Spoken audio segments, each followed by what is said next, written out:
1993, Jurassic Park brought dinosaurs to life on the big screen. Must go faster. Now, Steven Spielberg and Universal Studios Hollywood are bringing dinosaurs to life right before our eyes with Jurassic Park, The Ride. We began the concept of Jurassic Park, The Ride, even before Jurassic Park, the film, was in production. Every theme park show these days has to break new ground and new technology. The audience for theme park rides is almost as voracious as the audience for motion pictures. It's like, got to be better than the last one. Join us as we journey behind the scenes to explore the creation of the world's most technologically advanced theme park experience. We're actually creating technology. We're doing things with animation that has never been done before, and we're doing it on a scale that has never ever been created. Just like Steven Spielberg did in Jurassic Park, we want our dinosaurs to look as real as they can. Think they'll have that on the tour? Hold on to your butt.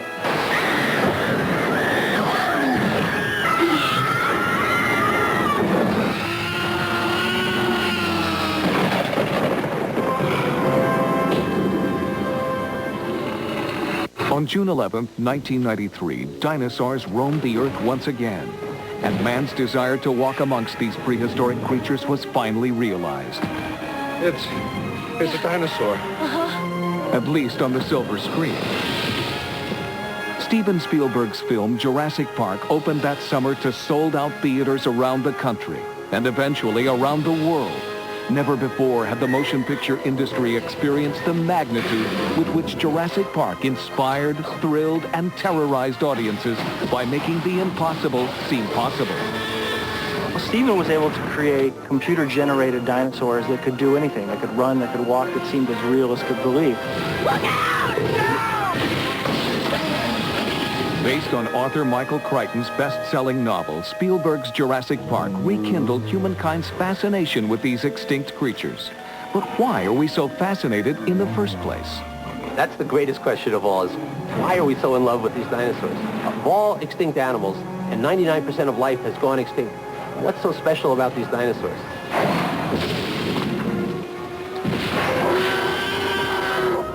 First of all, the spectacular appearance of them is fascinating. And the dinosaurs took over, and they stayed in charge for 150 million years.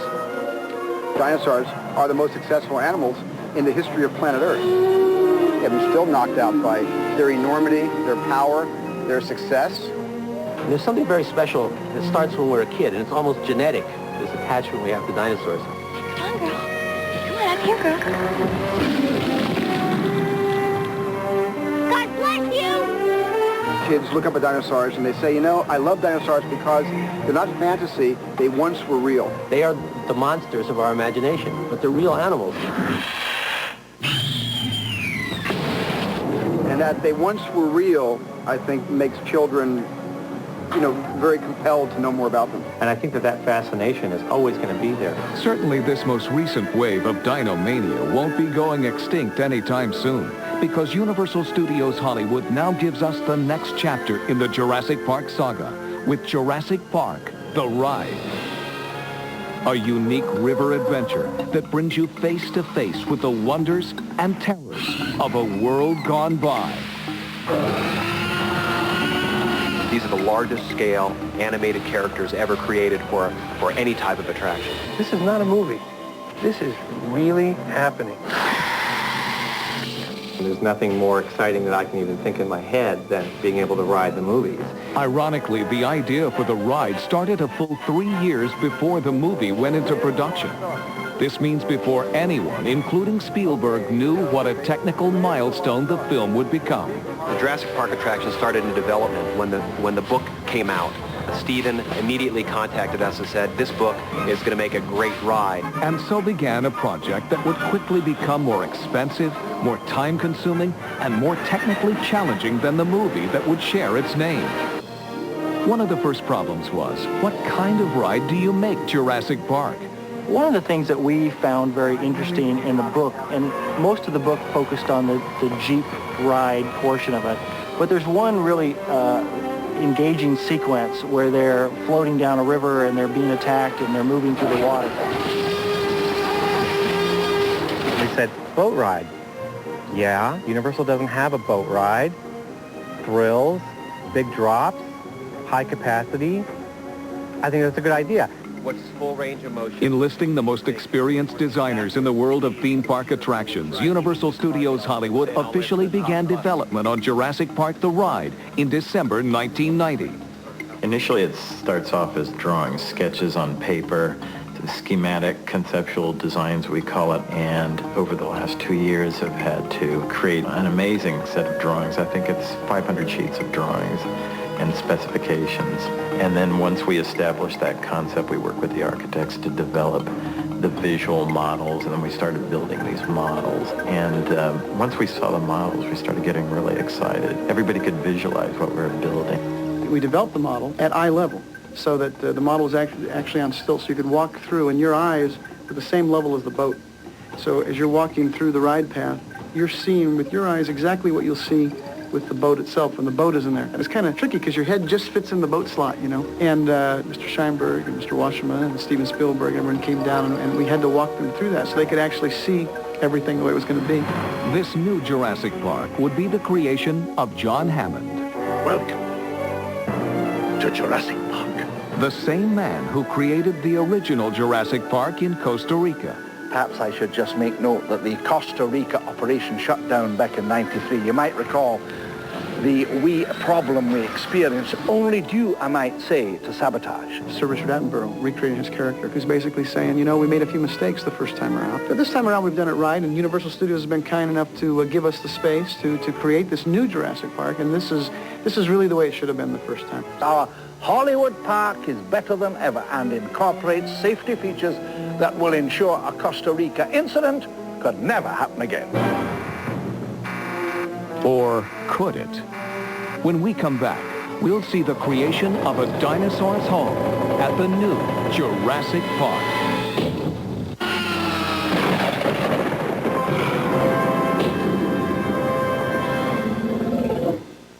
After years of meetings, drawings, meetings, models, meetings, studio prep, and meetings, ground was finally broken on the Jurassic Park River Adventure on January 1st, 1995. This was but the first real step in a massive construction effort that would eventually occupy 5 acres of studio property and cost over $100 million. And it would take numerous workers to bring it to completion. There must be hundreds of vendors and thousands of people who are working on this project. Everything from sculptors to engineers to technicians, welders. Welders, metalworkers, metal fabricators. Animations engineers, software engineers. We have scenic artists and painters. Control engineers, electrical engineers. Termites and ants, and your plumbers, electricians, and your iron workers, and your plasterers. It's a real skilled bunch of people. The project would also demand a dizzying array of building materials. We had to deal with steel and cement and electrical and hydraulics. Actuators and sensors. Tanks and pipes and pumps, emergency lighting and fence poles. Fiberglass and PVC stuff. Just the amount of concrete we poured into the earth just to support this thing was phenomenal. And we're really creating Jurassic Park. Ron Bernstein and all the designers of Jurassic Park just did a phenomenal job. The tracks, Steven Spielberg had a lot of input into what we were going to do and what we're going to see, and you know, it's great because he comes at it fresh, you know, we've been kind of working on it, and he comes at it with a fresh view, and he looks at it and says, well, this is great, or well, I like that, but can you do this? And have you thought about this? Can you put a dummy? Okay. Somebody's butt and shoes right here. Steven is the storyteller. He not only knows how he wants to tell a story from a filmic point of view. Not only are the tourists in danger of the runaway Jurassic Park, but there's always there's some workmen who've already eaten it. Yeah. He knows and understands how to tell a story from a thrill ride point of view. Do you have the same lights we had in Jurassic Park, the blue and the yellow? Yeah, everything came right out of the film. We had that little suspense scene, remember, where the blue came on first when she had just armed the system. When it flashes blue, it means the power is about to come on, and the amber means the power is on. And that's something the audience has certainly remembers from the movie. And yeah, that's a good. It's a good recall for them to see that. One of the first things that I did is I put up the electric fence, you know, right out of the film. These animals, you know, we don't want them to get loose in Universal Studios, right? But the electric fence wasn't the only image borrowed from the movie.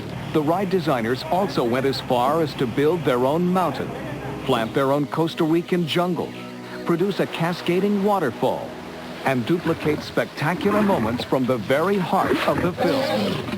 One of those Ford Explorers that were in the film, unfortunately has met with some disaster by some very large animals. And then as the boat gets right beneath the car, it flips over, falls down the wall, and then tilts out over the top of the boat.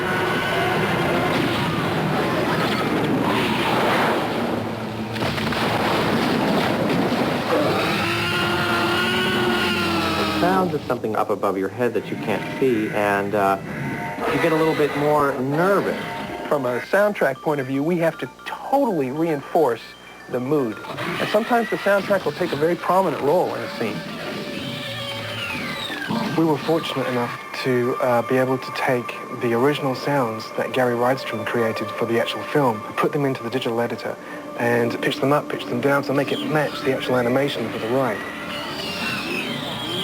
Because the animals you see in the ride don't do exactly the same thing. To get accurate timings for all their audio effects, the sound designers worked to a computer simulation of the ride, which was made long before the actual ride was complete. So here we are, we're a guest, we're actually sitting on the boat. The baby comes out of the water, they kind of talk to each other. Hi, Mum. They're not really talking to us, they're talking to each other.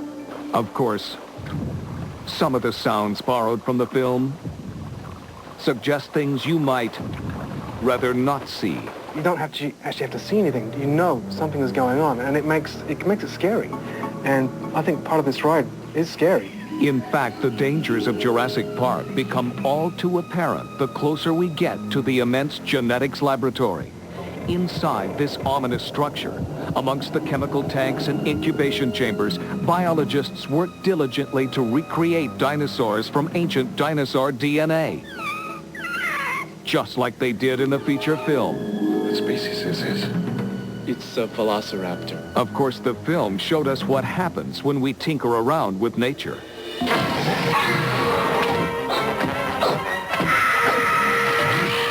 When we come back, we'll see what precautions Universal Studios Hollywood had to take when creating dinosaurs for the ride.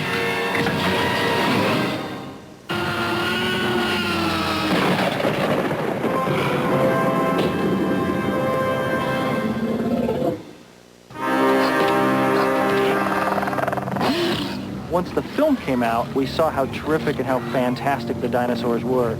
And then we realized we really had to create that three-dimensional live dinosaur in front of all the guests, and that's when the challenge really became intense. Because of editing and clever camera moves, the film could freely mix robotic dinosaur parts with a complete computer-generated version. The ride, however, cannot rely on such tricks.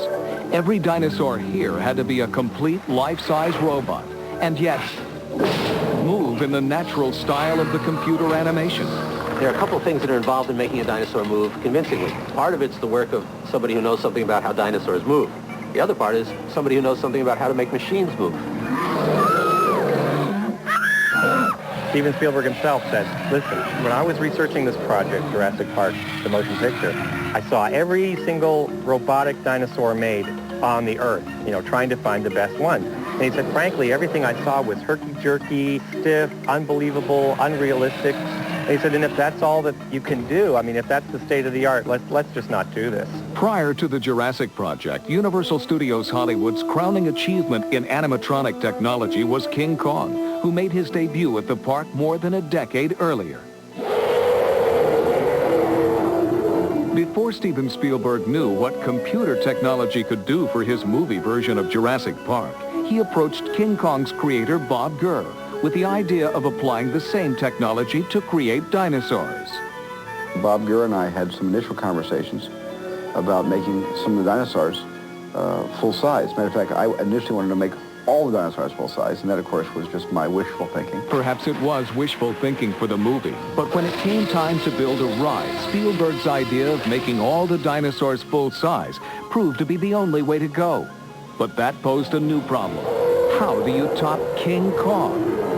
Every theme park show these days has to break new ground and new technology. The audience for theme park rides is almost as voracious as the audience for motion pictures. It's got to be better than the last one. Just the scale and magnitude of the size required us to come up with new ways to produce animatronics that could look as believable as the film, yet be able to operate day in and day out. Durability was something the movie makers really never had to worry about. When you're making a motion picture, these puppets, as it were, have to last for their days of shooting, and they can be repaired between takes, and everything can be shot exactly right with the right light. It's always exactly the way the director wants it. And then, essentially, they're retired because they've made their point, which is to star in the motion picture.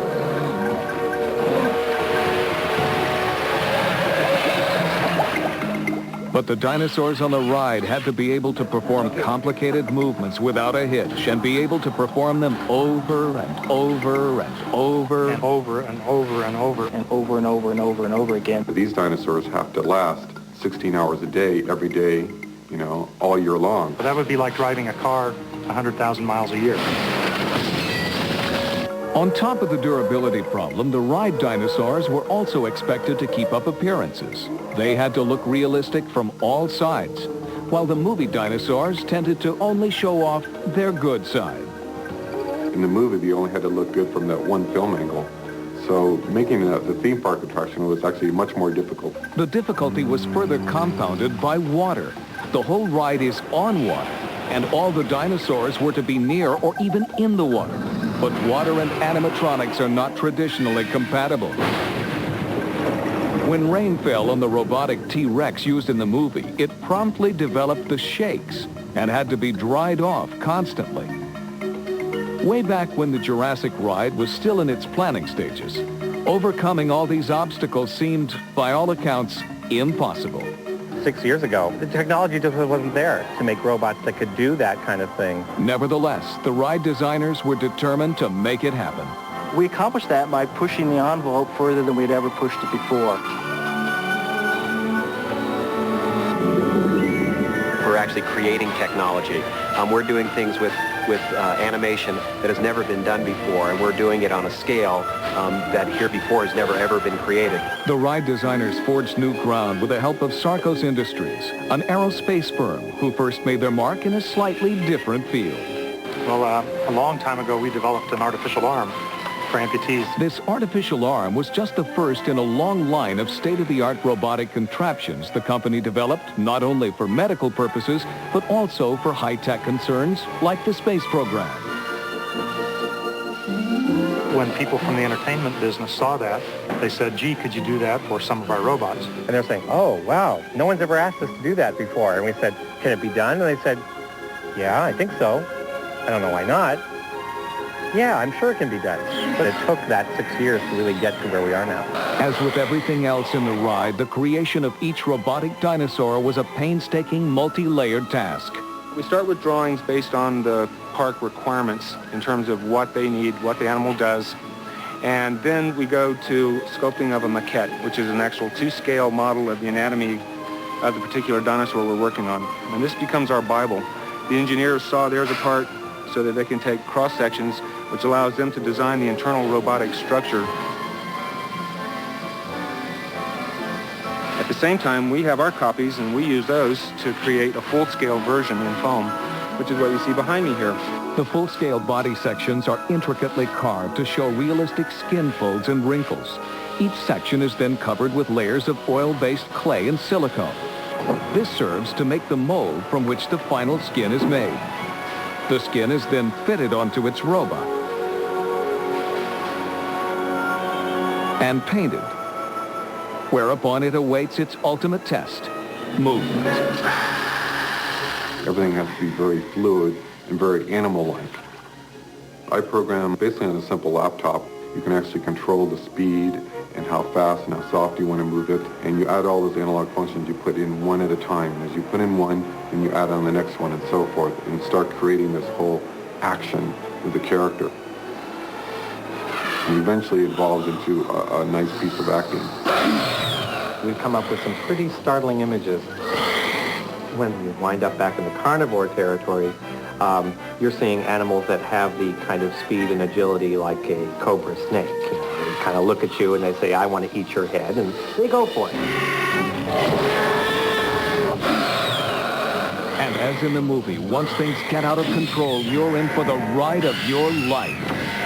We're hearing creaking and bending metal, and we're hearing the hiss of steam. And the T-Rex eventually begins to stalk you. We're being hunted. And the T-Rex decides he wants to have you for his lunch, all 25 of you. And even if you're fortunate enough to survive the wrath of nature run amok, you may still not survive the drop. The drop is spectacular. There's no water ride in America that has this kind of a drop with this degree of sophistication to it. It's as close to vertical as you can get without being vertical. 51 degrees feet. The distance of the drop is spectacular. These boats are plunging 82 feet, 84 feet. straight down in the pitch dark. The boat reaches speeds of almost 50 miles an hour and it collides with the water and creates a 40-foot wave. Just a huge plume of water that comes down. And comes right down on top of everybody. Well, it's not going to get everyone really wet. You'll be absolutely drenched. As with any major ride or show, we have to do a lot of testing in advance. And more than a year ago, we built this very same drop at the factory in Holland so that we could test not only the speed, but more importantly, what it felt like, how thrilling it was.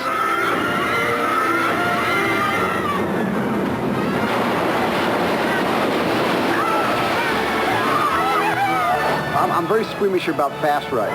I'm not even sure I'm going to go down this 83-foot drop. You know, I'm not quite sure if I can. I've never been down an 83-foot drop before in my life. So I might just have them let me off before the drop occurs.